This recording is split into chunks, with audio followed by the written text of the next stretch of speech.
जय हिंद दोस्तों, मेरा नाम तुषार कुमार है। आज हम लोग बात करने वाले हैं एसआई भर्ती के बारे में। अब यहाँ पे ध्यान दीजिएगा, यहाँ पे कोई पॉलिटिकल हम वीडियो नहीं बना रहे हैं कि कोई पॉलिटिकल आप कमेंट करिए कि सर पुरानी अब जो वैकेंसी आई थी उसका क्या हुआ, पुराने लोगों ने जो फॉर्म भरा था उसका क्या होगा। ये सारी जानकारी जब ऑफिशियल नोटिफिकेशन आएगा तब आपको सरकार के थ्रू ये सारी चीजें पता चल जाएगी, विभाग के थ्रू। हम लोग बात क्या करने वाले हैं, जो राजपत्र प्रकाशित हुआ है 24 जुलाई को, उसमें क्या दिया हुआ है एसआई भर्ती के बारे में। एसआई भर्ती में इसमें आपको बताया गया है कि आप कब फॉर्म भर सकते हो, कब आप एलिजिबल होगे, मतलब आपकी ऊंचाई क्या होनी चाहिए, आपका सीना कितना होना चाहिए, आपको किस प्रकार की शारीरिक जो है बीमारी हो, या आप किस प्रकार आपका शरीर हो जिससे आप अयोग्य हो जाए, इनके बारे में हम लोग बात करेंगे। तो उसको देखते हुए आप चेक करिएगा कि आप योग्य होते हो या नहीं होते। फिर आपका जो है आप किस प्रकार से पेपर होगा उसको देखेंगे। चयन सूची कैसे बनेगी इसके बारे में बात करेंगे। जो अलग अलग आपको लेवल पार करना है, ऊंची कूद, लंबी कूद, तो उसमें नंबर्स किस प्रकार मिलेंगे इसके बारे में हम लोग पूरा डिटेल में बात करने वाले हैं। कैसे कैसे आपको तैयारी करनी चाहिए, क्या क्या करना चाहिए, उसके बारे में भी डिस्कस करेंगे। तो ऐसे अभ्यर्थी जो एसआई के लिए सिंसियर है, सीरियस है कि हमको पेपर निकालना है, हमको एसआई बनना ही है, तो वो ये वीडियो को जरूर देखिएगा। यदि आपका कोई दोस्त है जो एसआई का तैयारी करना चाहता है, उस तक भी ये वीडियो जरूर भेजिएगा, क्योंकि वीडियो इंपॉर्टेंट होने वाली है। इसके पहले यदि आप चैनल पर नए हो तो चैनल को आप सब्सक्राइब कर लीजिएगा। वीडियो पसंद आए तो लाइक कर दीजिएगा, कमेंट करिएगा और ज़्यादा से ज़्यादा लोगों तक शेयर कीजिएगा। तो शुरू करते हैं।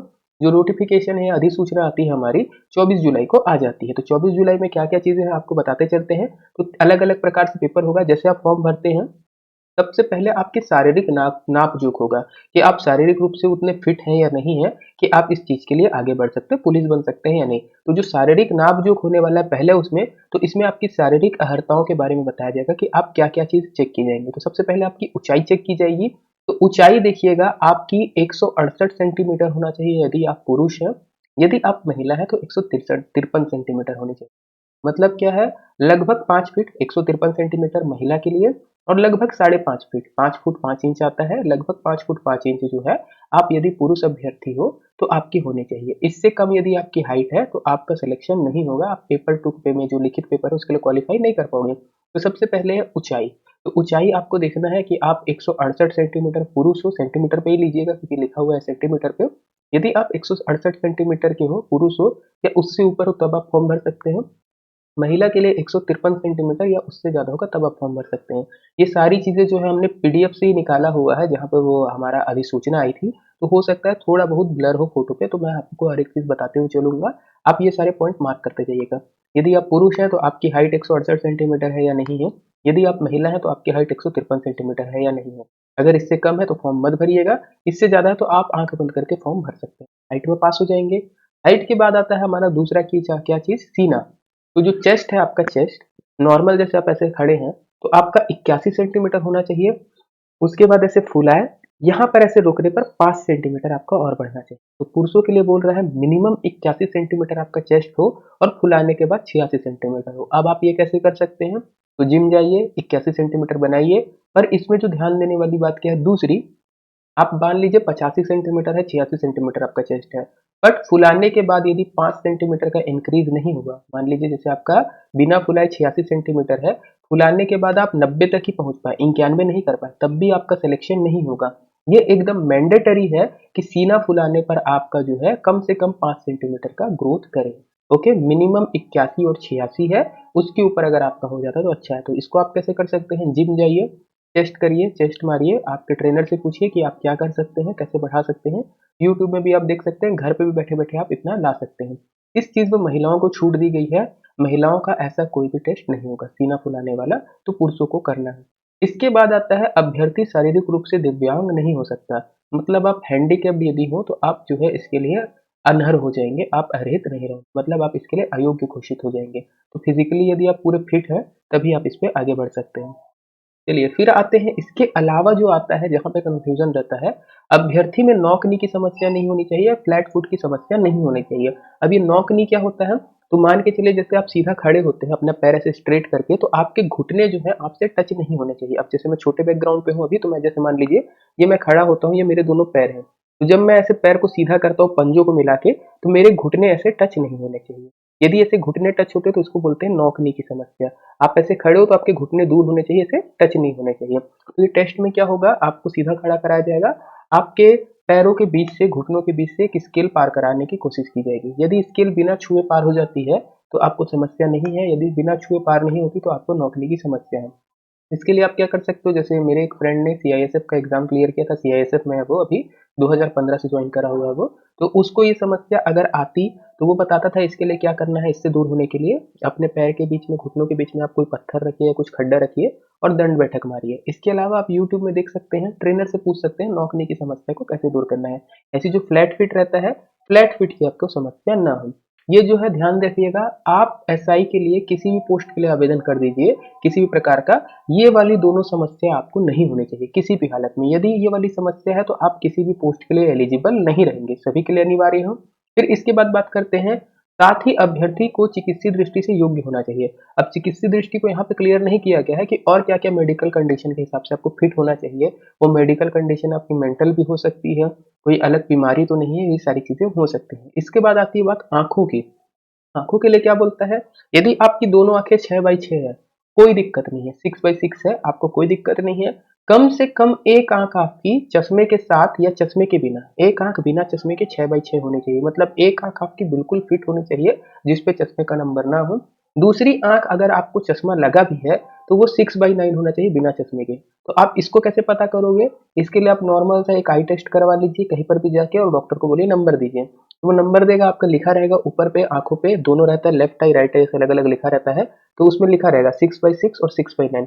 आप चेक कर लीजिएगा वो बिना चश्मे के आपका 6/9 आता है या नहीं आता है, और एक आंख कम से कम बिना चश्मे के 6/6 है या नहीं है।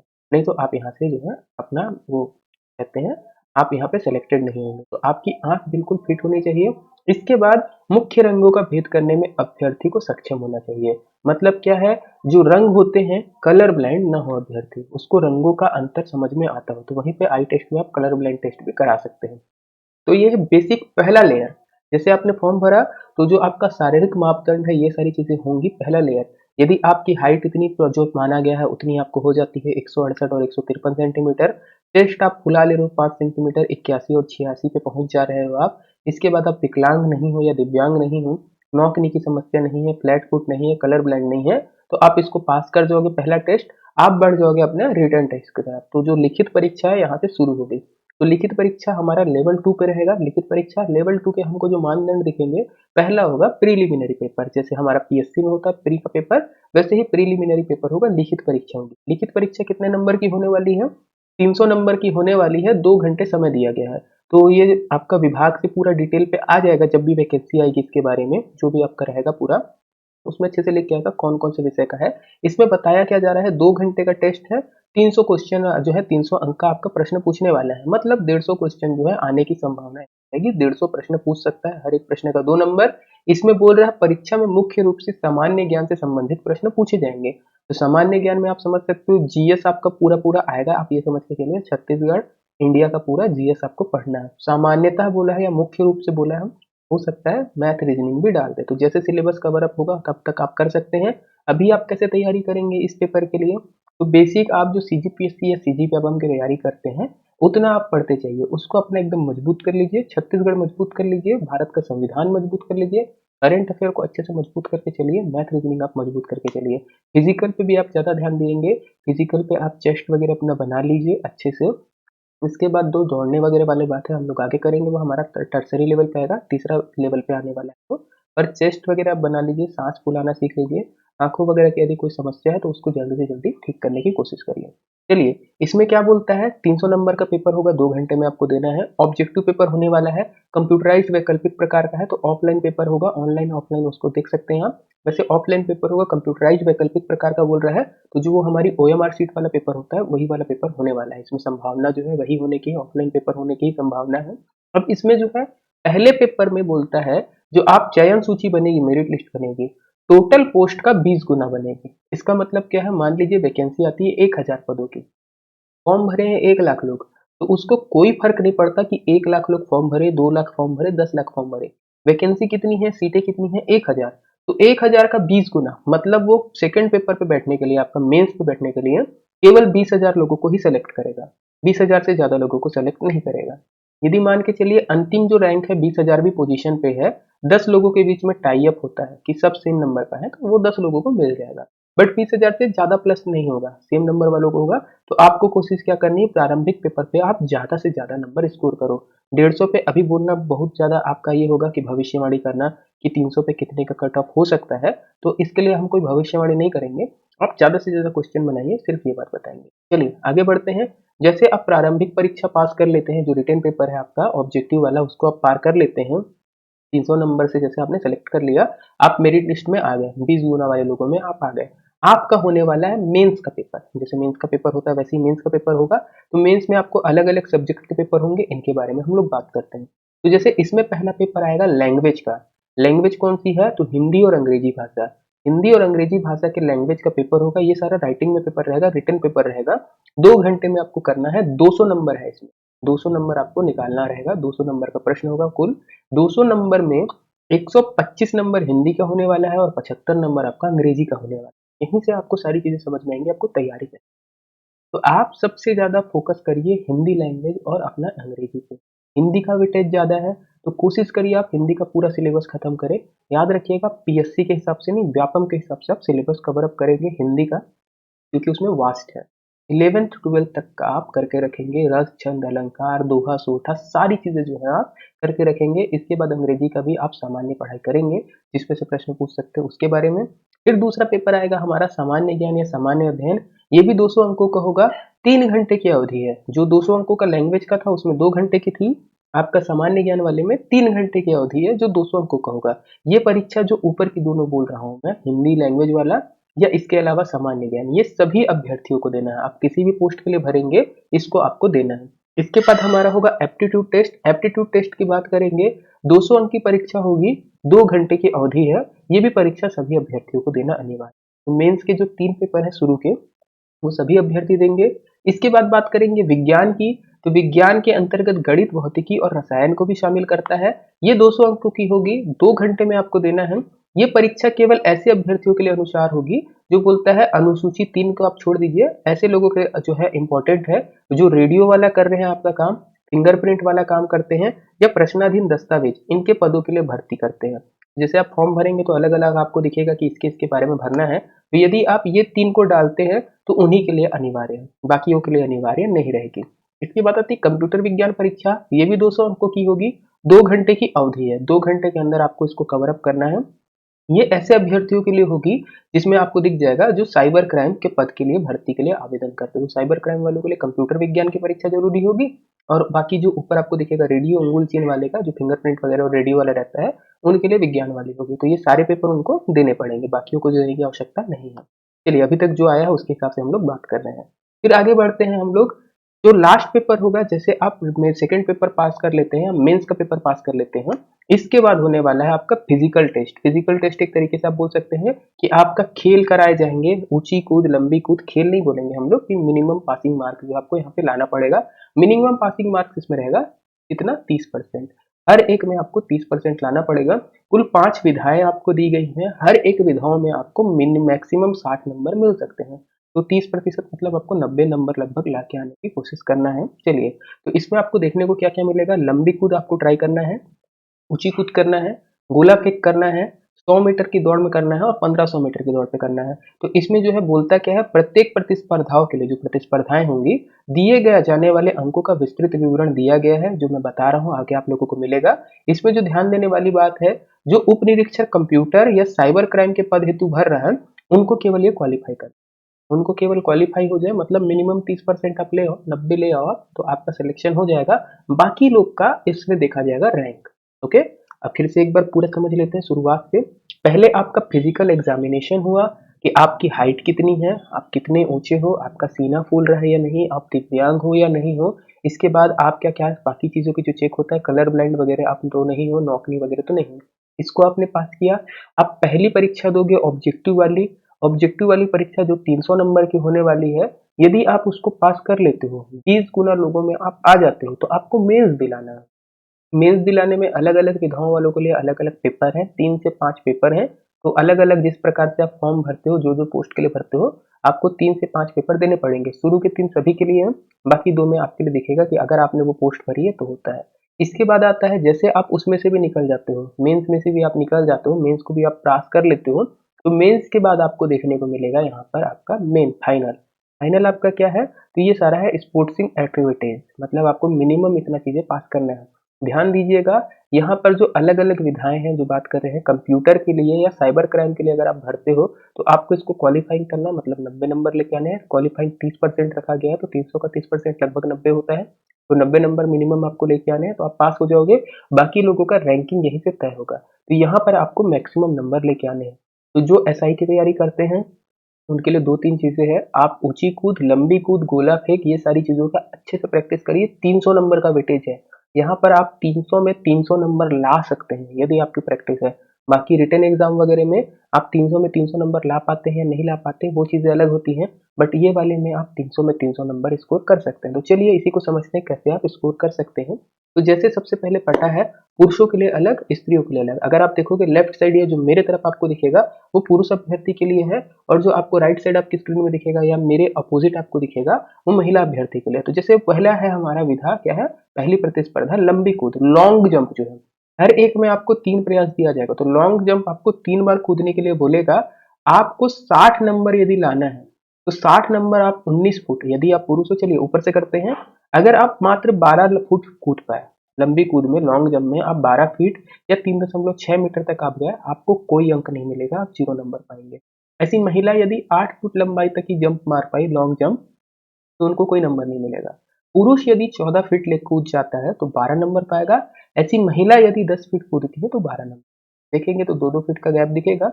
ऐसे ही यदि लंबी कूद पे हम ध्यान दें, पुरुष यदि 16 फीट कूदता है तो उसको 24 नंबर मिलेगा, और इधर हम जाएंगे महिला यदि 12 फीट कूदती है तो 24 नंबर मिलेगा। ऐसे ही सबसे अगर हम आखिर में आए, आपको यदि इस पे 60 चाहिए तो आप 19 फीट लॉन्ग जंप मारने की कोशिश करिए। ऐसे ही महिला आप 15 फीट लॉन्ग जंप मारने की कोशिश कीजिए, इसमें आप टॉप कर जाएंगे। तो आपको टॉप करना है 19 फीट, आप मिनिमम आप मार्क करके चलिए कि 19 फीट आपको बेंच मार्क सेट करना है लॉन्ग जंप के लिए। आप जैसे लॉन्ग जंप आता है, आप सभी को पता होगा, आप लोग तैयारी कर रहे हो तो क्या विधा होती है इसमें। तो लॉन्ग जंप में आप 19 फीट कूद लीजिए, आपको 60 में 60 मिल जाए। ऐसे ही ऊंची कूद के लिए भी आपको 3 प्रयास दिया जाएगा, हाई जंप के लिए 3 प्रयास दिया जाएगा। हाई जंप में बात करें तो 4 फीट तक पुरुषों के लिए 0 नंबर है, ऐसी महिला के लिए 3 फीट तक 0 नंबर है। जैसे जैसे बढ़ते जाएगा 2-2 इंच बढ़ाते जाओगे, आपके नंबर बढ़ते जाएंगे। तो 4 फीट 10 इंच यदि आप पुरुष हैं, अगर आप चले जाते हैं या उससे अधिक, तो आपको 60 नंबर मिलेगा। ऐसी महिला यदि 3 फीट या 10 इंच, 3 फीट 10 इंच तक यदि वो कूद जाती हैं तो उनको पूरे में पूरा 60 नंबर मिल सकता है। तो आई थिंक आप लोगों को क्लियर हो रहा होगा ये चीजों का। चलिए आगे बढ़ते हैं। ऐसे ही गोला फेंक रहेगा, इसके लिए आपको 3 प्रयास दिए जाएंगे। तो गोला फेंक जो है 16 पाउंड का रहेगा पुरुषों के लिए, और महिलाओं के लिए रहेगा 8 पाउंड का। 1 पाउंड लगभग जो है हमारा आधे किलो के आसपास होता है, 400 ग्राम कुछ रहता है। तो 16 पाउंड आप बोल सकते हो लगभग 8 किलो का रहेगा।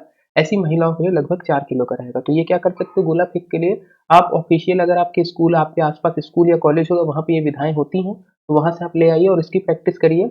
अगर आप गोला 9 मीटर या अधिक फेंक देते हो, पुरुष हो तो आपको 60 में 60 नंबर मिल जाएंगे। ऐसी महिलाओं के लिए यदि आप फेंक देते हो तो 60 में 60 नंबर आप पा सकते हो 9 मीटर या अधिक पे। देखिए इस पे सेम नंबर है पुरुष और महिलाओं के लिए, वजन का बस फर्क है, वजन आधा करके दिया है। फिर होगी रेस, 100 मीटर की दौड़ होगी आप लोगों की। 100 मीटर की दौड़ पे देखा क्या जाएगा कि आप 100 मीटर की दौड़ कितने कम समय में पूरा करते हो। यदि आप 12 साढ़े 12 सेकेंड से कम में अगर आप कर लेते हो तो आपको 60 नंबर पूरे के पूरे मिलेंगे। ऐसी महिला हो अगर आप 14 सेकेंड में कम पूरा कर लेते हो तो आपको 60 नंबर मिलेंगे। ऐसी यदि आप करते जाओ करते जाओ करते जाओ, अगर पुरुष 16 सेकेंड, 16.5 सेकेंड से ज्यादा टाइम लेता है तो उसका सिलेक्शन नहीं होगा, 0 नंबर मिलेगा उस पर। ऐसी महिला यदि 18.5 सेकेंड से ज्यादा लेती है तो 0 नंबर। तो देखिएगा ध्यान से समझिएगा, लॉन्ग जंप में आपको बना के रखना अपना बेंच मार्क 19 फुट का, पुरुषों के लिए बात कर रहा हूं मैं। ऐसे ही हाई जंप में आपको बना के रखना बेंच मार्क अपना 5 फुट का। आप इसकी प्रैक्टिस करिए, इतनी प्रैक्टिस करिए अभी आप कि आप आराम से इसको पार कर जाए। गोला फेंक में आप जैसे 16 पाउंड बोलता है, उसकी यदि ऊपर वाला वजन है आप उससे प्रैक्टिस करिए कि आप उसको 9 मीटर तक फेंक दें। इसके बाद 100 मीटर डेढ़ जो दौड़ है आप कोशिश करो 12 सेकंड में कवर अप करने की। हालांकि मुश्किल है, बट प्रैक्टिस करने से सारी चीजें हो जाती हैं। पढ़ाई भी साथ साथ करना है। हम यहाँ पर आपकी क्या हेल्प कर सकते हैं, तो हम आपकी हेल्प कर सकते हैं जो भी आपका है सब्जेक्ट, चाहे लैंग्वेज का हो, चाहे जीएस का हो या कोई भी हो। यदि आप सभी रेडी होंगे तो हम लोग एक बैच शुरू कर देंगे जिसपे हम पढ़ाएंगे। इवन हम लोग यूट्यूब में भी कुछ लेक्चर लेके आएंगे, तो हम एक बैच शुरू कर सकते हैं व्यापम का। यदि आप सभी जो है इस पे भागीदारी बनना चाहते हैं, यदि आप सभी का एक रहता है पॉजिटिव रिस्पॉन्स, तो हम आप लोगों की तैयारी करा देंगे बहुत ही कम रेट। चलिए आगे बात करते हैं। लास्ट चीज पे आते हैं। 100 मीटर की दौड़ 2 बार फोटो है उसका, आप नीचे देखिएगा। 1500 मीटर की दौड़ मतलब 1.5 किलोमीटर आपको दौड़ना है। अगर आप 1.5 किलोमीटर 5 मिनट में कवर अप कर लिए पुरुष, तो आपको पूरा 60 नंबर मिलेगा। यदि आप महिला हैं, आप 6 मिनट में कवर अप कर लेते तो आपको पूरा 60 में नंबर मिलेगा। अगर आप 1500 मीटर 1.5 किलोमीटर आप 5 मिनट 40 सेकंड से ज्यादा लगाते हैं, तो आपको 0 नंबर मिलेगा। ऐसी महिला यदि आप 6 मिनट 40 सेकंड से ज्यादा लगाती हैं, तो आपको 0 नंबर मिलेगा। तो ये कुछ चीजें थी जो एसआई से भर्ती से संबंधित है। अभी सिलेबस नहीं आया है। फिजिकल चीजों के बारे में बस बताया गया कि कैसे आपका सामान्य आपकी तैयारी होगी, प्रतियोगिता होगी। जो सब्जेक्ट है जैसे नोटिफिकेशन आ जाएगा व्यापम की वेबसाइट पे, तो वहां से आपको दिख जाएगा कि कौन कौन से विषय से क्या क्या पार्ट से प्रश्न पूछे जाने वाले हैं। तो उन सब चीजों की तैयारी हम करा सकते हैं। अब दिक्कत यहाँ पे छात्रों के साथ क्या होने वाली है कि वो फिजिकल की तरफ जाए कि सब्जेक्टिव चीजें पढ़ें। तो एकदम बेसिक सा है। आप क्या करिए, सुबेरे और शाम अपनी प्रैक्टिस करिए, मॉर्निंग और इवनिंग में फिजिकल की। अच्छे से आप अपने चेस्ट की तरफ ध्यान दीजिए। अगर आपको कोई आंखों की समस्या है तो उसको जल्दी से जल्दी निवारण कराइए। बाकी ये सारी चीजें, ऊंची कूद, लंबी कूद, ये सारी चीजों की आप अच्छे से प्रैक्टिस करिए। जो दोपहर का आपके पास खाली टाइम बचता है, दोपहर में यदि आप खाली बैठे हैं 10 बजे से या 12 बजे से, तो 12 से 4 के बीच में आप पढ़ाई शुरू करिए। पढ़ाई पे आपको ध्यान क्या देना है, आपको मैथ रीजनिंग अच्छे से बनाना है। इसके बाद आपको जीएस पे ध्यान देना है। आप छत्तीसगढ़ को जितना हो सके उतना पढ़िए। इसके अलावा मैथ को पढ़िए। फिर आपकी बात आती है बाकी सब्जेक्ट की, तो भारत का संविधान, भारत का इतिहास, इन सब चीज़ों के आप टॉपिक पढ़ना शुरू करिए। पुराना एक सिलेबस से आप मैच कर सकते हैं, जो पिछले वैकेंसी थे उसका सिलेबस में क्या आया था, उसके हिसाब से आप पढ़ना शुरू कर सकते हैं। इसके लिए यदि आपको पढ़ाई से संबंधित किसी भी चीज़ की आवश्यकता होगी, आप हमसे संपर्क कर सकते हैं। आप सभी का रहेगा तो हम लोग आप लोगों को कम से कम कीमत पर हम लोग आपको अच्छे से अच्छा पढ़ा सकते हैं। इवन आप फिजिकल पे ज़्यादा ध्यान देंगे, जैसे हमने कोई लेक्चर लिया, यदि आपसे वो लेक्चर छूटता भी है तो हमारे पास रिकॉर्डिंग क्लास की रहेगी और हम प्रिंटेड नोट्स आपको दे देंगे, मतलब पीडीएफ हम आपको नोट्स का प्रोवाइड करा देंगे, जिससे आपका लिखने वगैरह का ज़्यादा से ज़्यादा टाइम जो है बचे। आप आराम से अपना फिजिकल पे तैयारी कर सकते हैं। तो लिखने के लिए ज़्यादा टाइम नहीं रहने देंगे। आप सीधा सीधा आप करिए क्या, आपके पास पीडीएफ आप उसी से पढ़िए। आप पूरा ध्यान दीजिए फिजिकल पे, तो लिखने की मेहनत बच गई, आप आराम से इस पे कर सकते हैं। तो इतना ही था आज की वीडियो के लिए। उम्मीद है आपको वीडियो पसंद आया होगा। आपका कोई भी ऐसा दोस्त है या आपके घर में कोई भी ऐसा है जो इसकी तैयारी करना चाहता है, उस तक ये वीडियो पहुंचा दीजिएगा। यदि आपके मन में अभी भी कोई शंका है तो आप कमेंट करके पूछ सकते हैं, हम उसकी आपको पूरी जानकारी दे देंगे। अच्छे से हम आपकी जानकारी को दुरुस्त कर देंगे। तो इतना ही था आज की वीडियो के लिए। धन्यवाद। जय हिंद।